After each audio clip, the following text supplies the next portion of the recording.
अब देखिए, इस प्रदूषण की सबसे बड़ी वजह है पराली जलाना, लेकिन पंजाब में सबसे ज्यादा पराली जलने के बावजूद वहां अब तक पराली जलाने पर किसी तरह की सख्ती नहीं की जा रही है। चंडीगढ़ से मेरे सहयोगी विपिन परमार की ये रिपोर्ट देखिए।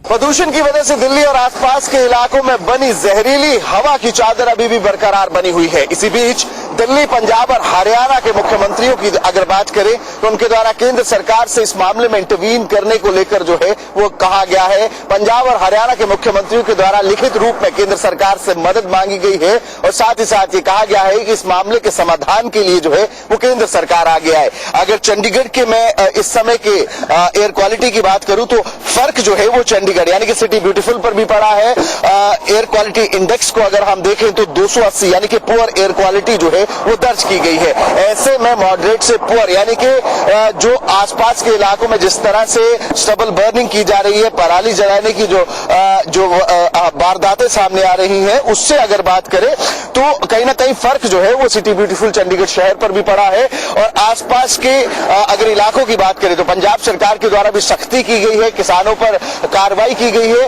हरियाणा में भी कई किसानों पर जो है मामले दर्ज किए गए, लेकिन फिलहाल किसानों का ये कहना है कि उनके पास ऑल्टरनेटिव नहीं है, कोई ऐसा सॉल्यूशन नहीं है जो पराली को डिस्पोज ऑफ किया जा सके। अब देखना ये होगा कि इन मुख्यमंत्रियों के द्वारा जिस तरह से लिखा गया है केंद्र सरकार को, तो केंद्र सरकार क्या हल इस समस्या का निकालती है। कैमरा पर्सन अनिल कुमार के साथ विपिन परमार, इंडिया न्यूज, चंडीगढ़।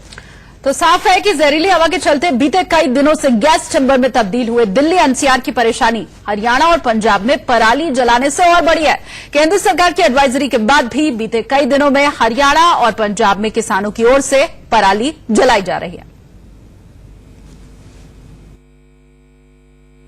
दरअसल पंजाब और हरियाणा में धान की फसल कटाई और गेहूं की फसल बोने के बीच में किसानों के पास 10 से 15 दिनों का ही वक्त होता है। ऐसे में फसल की रोपाई के लिए खेतों में जमा पराली को हटाना जरूरी है। इस परिस्थिति में किसानों के पास सबसे सुविधाजनक तरीका पराली जलाना ही है, जिससे पंजाब और हरियाणा के खेतों से उठने वाला ये धुआं पड़ोसी दिल्ली की सेहत जरूर खराब कर रहा है।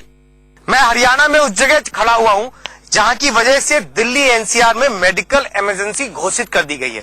ठीक मेरे पीछे आप देखें किस तरीके से पराली को जलाया जा रहा है और ये दिल्ली एनसीआर में इसी धुएं का प्रकोप है। ये तस्वीर देख लीजिए ऊपर, जब आपकी निगाह ऊपर जाएगी तो आपको कहीं सूरज नजर नहीं आएगा। और ये तस्वीर दोपहर 3 बजे की है, लेकिन मौसम अगर आप देखेंगे तो ऐसा लगेगा जैसे सूरज है ही नहीं, शाम के 6 और 7 बज रहे हैं। दिल्ली एनसीआर में प्रदूषण का प्रमुख कारण गाड़ियों से निकलने वाला धुआं है। इसके बाद पराली जलाने से प्रदूषण का स्तर हर साल खतरनाक लेवल तक पहुंच जाता है।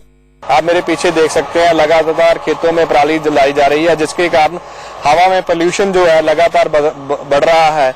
बीते दिन ठंडा का जो पोल्यूशन है हवा में वो 400 के करीब था, जिसके कारण लोगों को सांस लेने में बड़ी दिक्कत आ रही है। इस बीच दिल्ली में प्रदूषण और खेतों में पराली जलाने को लेकर राजनीतिक वाद विवाद छिड़ गया है। पंजाब के सीएम कैप्टन अमरिंदर सिंह ने केंद्र सरकार को पत्र लिखकर तत्काल सहायता की मांग की है। उन्होंने लिखा, मैं ये पत्र इसलिए नहीं लिख रहा कि पंजाब की जिम्मेदारियों से अपना पल्ला झाड़ सकूं। हमें इसके लिए जिम्मेदार ठहराना चाहिए, लेकिन बाकी प्रदेश भी इसके लिए उतने ही जिम्मेदार हैं और दिल्ली सरकार और केंद्र सरकार भी। मैं केंद्र सरकार से अनुरोध करता हूं कि इस मामले पर गंभीरता से विचार करें और प्रधानमंत्री अपने हाथों में इसकी जिम्मेदारी लें। दरअसल कैप्टन का बयान इसलिए सामने आया क्योंकि दिल्ली के सीएम अरविंद केजरीवाल लगातार दिल्ली में प्रदूषण के लिए पंजाब और हरियाणा में पराली जलने को जिम्मेदार बता रहे हैं। अब वो किसान क्या करता है, उसको अगली फसल उगानी है, वो इस पराली को हटाने के लिए तो उसको पैसे देने पड़ेंगे, वो उसमें आग लगा देता है सारी पराली में। एक दिन के अंदर उसकी सारी पराली जल जाती है, जो सारा खेत था साफ हो जाता है और वो अपनी अगली फसल जला देता है। वो सारा धुआं, इस टाइम जो हवा चलती है ना, वो पंजाब और हरियाणा से हवा दिल्ली की तरफ आती है, वो सारा धुआं दिल्ली के अंदर आके ऊपर आसमान पे छा जाता है। उसकी वजह से हमारा सारा इतना प्रदूषण हो जाता है, हमारी हवा खराब हो जाती है। हैरत की बात है कि दिल्ली में प्रदूषण का स्तर बेहद गंभीर है, जिसका स्वास्थ्य पर बुरा असर पड़ रहा है, लेकिन नेता स्वास्थ्य से जुड़े विषय पर भी सियासत में जुटे हैं।